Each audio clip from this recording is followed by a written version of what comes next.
Assalamualaikum warahmatullahi wabarakatuh.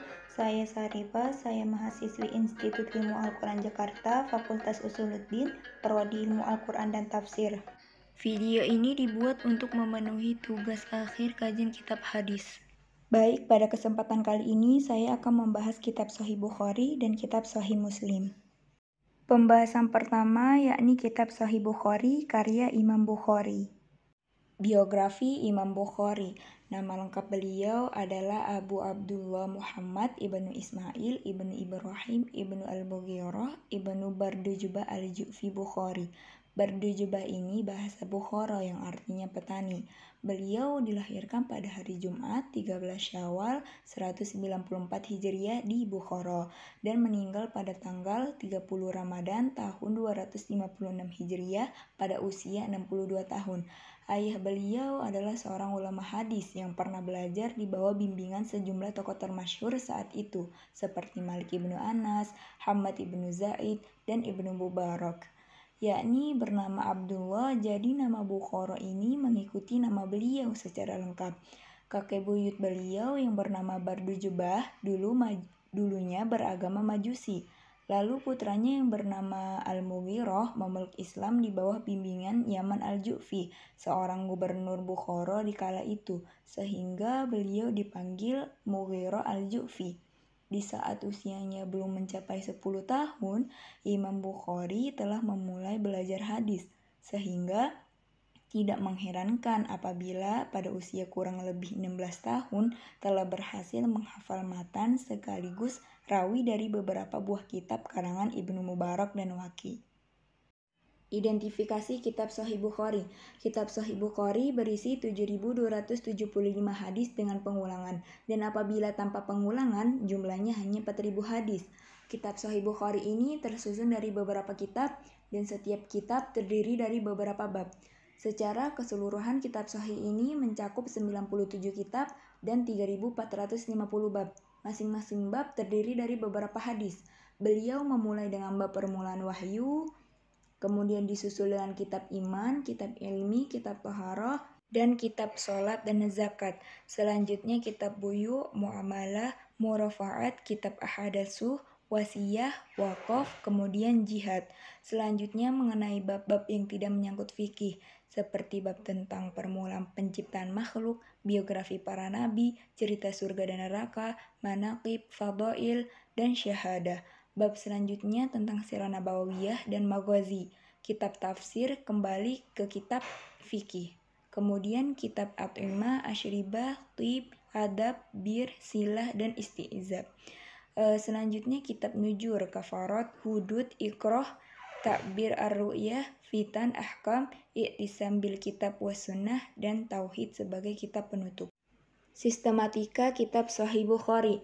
Penulisan kitab Sahih Bukhari ini menggunakan sistematika kitab Sahih dan Sunan, yang mana sebuah kitab yang disusun dengan cara membagi menjadi beberapa kitab, dan tiap-tiap kitab dibagi menjadi beberapa bab. Maka dari itu, bisa dilihat kitab Sahih Bukhari tidak hanya berisi hadis-hadis tentang ibadah dan muamalah saja, namun juga berisi tafsir, tauhid, sejarah, dan sebagainya. Dari 97 kitab tersebut, ada sekitar 79 kitab yang membahas persoalan fikih, 4 kitab terkait dengan keimanan, 5 kitab mengenal sejarah, 1 kitab tentang ilmu, 2 kitab tentang tafsir Al-Quran, dan 2 kitab berisi tentang persoalan-persoalan yang berkaitan dengan hadis. Dalam penyusunan kitab Sahih ini, Al-Bukhari tidak menyelesaikan masalah per masalah. Misalnya, masalah tauhid dapat dijumpai di awal dan di akhir kitab setelah diselingi dengan masalah-masalah lainnya. Selanjutnya, kitab Sahih Muslim karya Imam Muslim. Biografi Imam Muslim. Nama lengkap Imam Muslim ialah Abu Al-Husain Muslim bin Al-Hajjaj bin Muslim bin Kaushaj Al-Qusairi An-Nairi Saburi. Beliau dinisbatkan kepada Naisaburi karena dilahirkan di Nisabur, sebuah kota kecil di Iran bagian timur laut. Beliau juga dinisbatkan kepada nenek moyangnya atau kabilahnya, yaitu Qusair bin Ka'ab bin Rabi'ah, suatu keluarga bangsawan besar. Beliau dilahirkan pada tahun 204 Hijriah atau 820 Masehi. Naisabur saat itu merupakan salah satu kota yang diperhitungkan sebagai pusat ilmu pengetahuan, politik, dan perekonomian. Sedangkan Khurasan, menurut Imam Zahabi dalam kitabnya Al-Amsar Dawatu Atsar, adalah tempat berputarnya hadis dan berkumpulnya orang-orang mulia, karena di sana merupakan salah satu tempat diperolehnya sanad Ali, yang mana hadis dengan jalur periwayat yang pendek. Identifikasi Kitab Sahih Muslim. Kitab Sahih Muslim ini memuat hadis yang cukup banyak, hanya saja mengenai penentuan jumlah hadisnya, terdapat informasi atau pendapat yang berbeda-beda. Menurut keterangan Ahmad bin Salamah, yaitu salah seorang sahabat Imam Muslim, ia menyatakan bahwa dalam Sahih Muslim memuat 10.000 hadis, sementara pendapat lain sebanyak 7.275 hadis secara terulang-ulang. Menurut Fuad Abdul Baqi, sebanyak 3.033 hadis tanpa diulang. Para ulama menilai baik Sahih Bukhari dan Sahih Muslim, keduanya merupakan kitab yang paling sahih setelah Al-Quran. Dan mayoritas ulama menilai Sahih Bukhari lebih sahih, sedangkan Sahih Muslim lebih indah sistematika penulisannya. Lalu sistematika Kitab Sahih Muslim. Kitab Sahih Muslim ini disusun dengan sangat sistematis.